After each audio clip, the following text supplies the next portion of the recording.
One said, no matter how difficult it is, by the end of the day, I'm going to cross this road.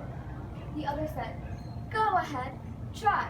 Even if you do make it across, people will be questioning your motives for years to come. Now, who do you think was the optimist and the realist in this story? Let's first take a moment to define optimists and realists. Optimist, a person who is inclined to be hopeful and expects good outcomes. Realist, a person who recognizes what is real or possible in a particular situation. One who accepts and deals with things as they really are.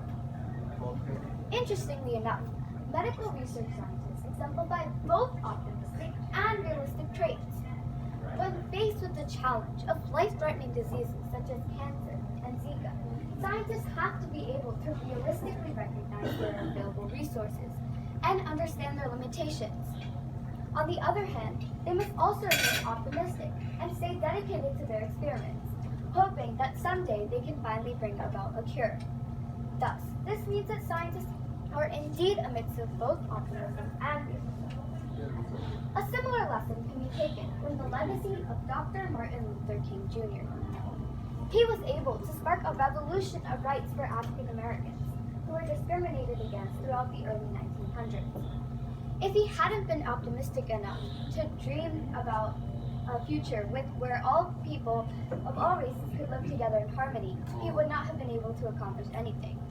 However, if he hadn't been realistic enough to understand the necessary actions needed to bring change, he wouldn't have been able to accomplish anything either.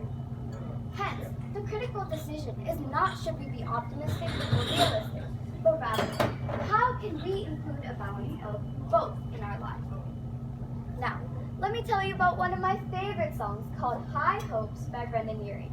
It goes something like, had to have high, high hopes for a living, shooting for stars but I couldn't make a killing, never had it done but I always had a vision, always had high, high hopes. This song perfectly describes the mentality of an optimist. I often find myself singing this song whenever I'm facing with a predicament. It reminds me why it is so important for one to remain optimistic, even in the worst of conditions. For example, in 6th grade, I decided to run for my school student council elections. I used all the resources I had to create beautiful posters and even delivered a speech in front of my entire school while being absolutely petrified on the inside. Did I win? No. But did I give up after that year? Not at all. I continued running each year, but each time I was defeated by other students, I would go home and remember the lyrics to this song, which delivered a sense of hope and empowerment. This optimistic song kept me at my goals and sparked a desire in me to win, whereas the realistic side of me understood my competition so that I could improve. Thanks to my determination, the phrase "I can" was banished from my vocabulary. Now, I want you to imagine the 4 quadrants on a graph.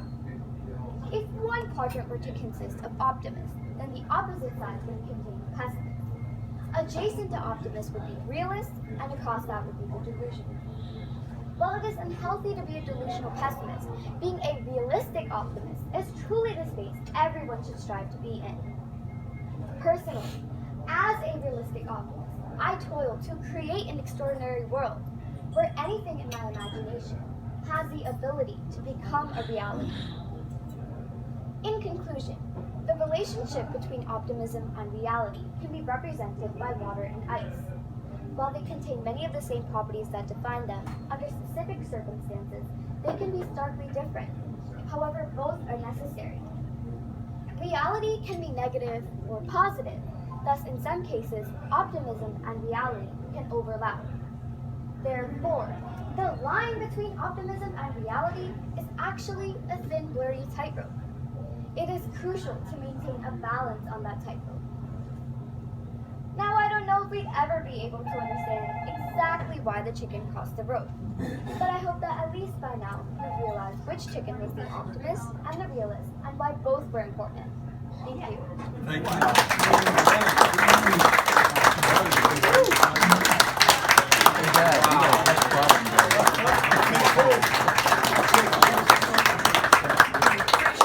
Tell them what this latest first recognition is that you just got?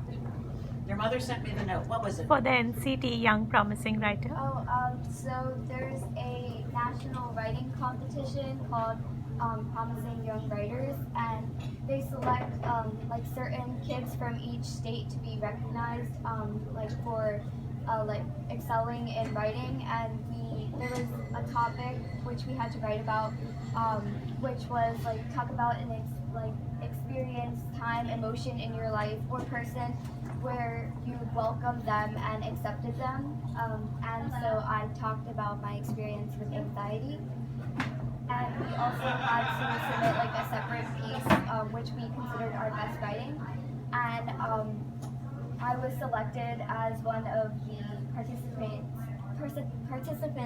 to be recognized from the state of New Jersey. Yeah, in that competition. I pretty much know the answer. What grade of school are you in, and how old are you, and how many of our contests have you won? I just graduated from 8th grade. I'm 13, but I'll be turning 14 in 2 days. And I won this year's and last year's oratorical contest for the club level. In district? And then last year, she was second and in district. district. Yeah. Wow. You won district also? No, second. Oh, all right, second in district. Good for you. Happy birthday. And I would suspect next year too. Yeah, that's why we got to get her parents to join. We can't afford to keep her if you don't join. And where are you going to be going to college?